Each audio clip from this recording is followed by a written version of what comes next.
חיפה שעתיים, אנחנו עוד 19.7 קילומטר. שעתיים ל-20, מדהים. מה שאתה לא עושה. טוב, אצלי זה רק שעה 46-19.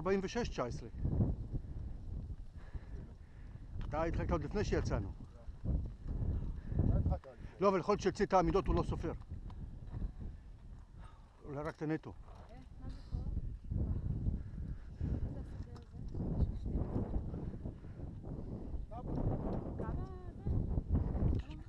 כמה רכבנו? 20.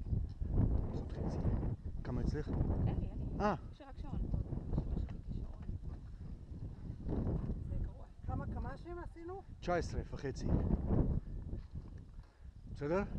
כן. שאני מוכנה להפסקה. טוב. העובדה שלא מוכנה להפסקה זה הפסקה, היא לקחה לנו... כמה עוד יצא שיצאנו? אני אספר לכם, כשנסעתי עם ניר אז הוא אמר גם אחרי 20 קילומטר נעשה הפסקה. הגענו ל-40 כי לא מצאנו מקום. אנחנו עושים אחרי 25 קילומטר אנחנו עושים הפסקה. לא מצאנו מקום אז הגענו ל-40. הפסקה בינינו. בסדר. רגע, זה לא עברי, נכון? איפה? לא, עברנו, שם היה זה עברית. קאוקב? מה זה? איפה? זה קאוקב אולי? דמיידה, זה הירידה למנדה.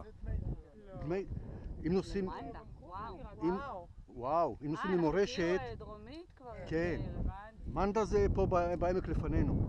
וזה הירידה. מה זה השדה הזה? איזה קטע? אנחנו טובים אמרתי על דבא. מזרחה, נכון. אני אמרתי על דבא. מזרחה. דרומה. דרום מזרח. ברכיבה דרומה. נכון. התחלנו ברכיבה דרומה. אוקיי. נכון. אנחנו כל הזמן בעצם רכבנו. לא, כן. התחלנו דרומה. מעין המפרץ דרום מזרח. התחלנו דרומה, דרום מזרח. ואז- עכשיו אנחנו מזרחה פחות או יותר, כן. ממש מתקדמים. כן. זה הכפר הבדואי הזה שנוסעים במשגב, עושים את הסיבובים האלה? כן. יורדים למנדה. נכון. זה דמיידה זה נקרא. דמיידה, פעם זה... כן. זה המקום שבו הילדים שלי מקיאים תמיד.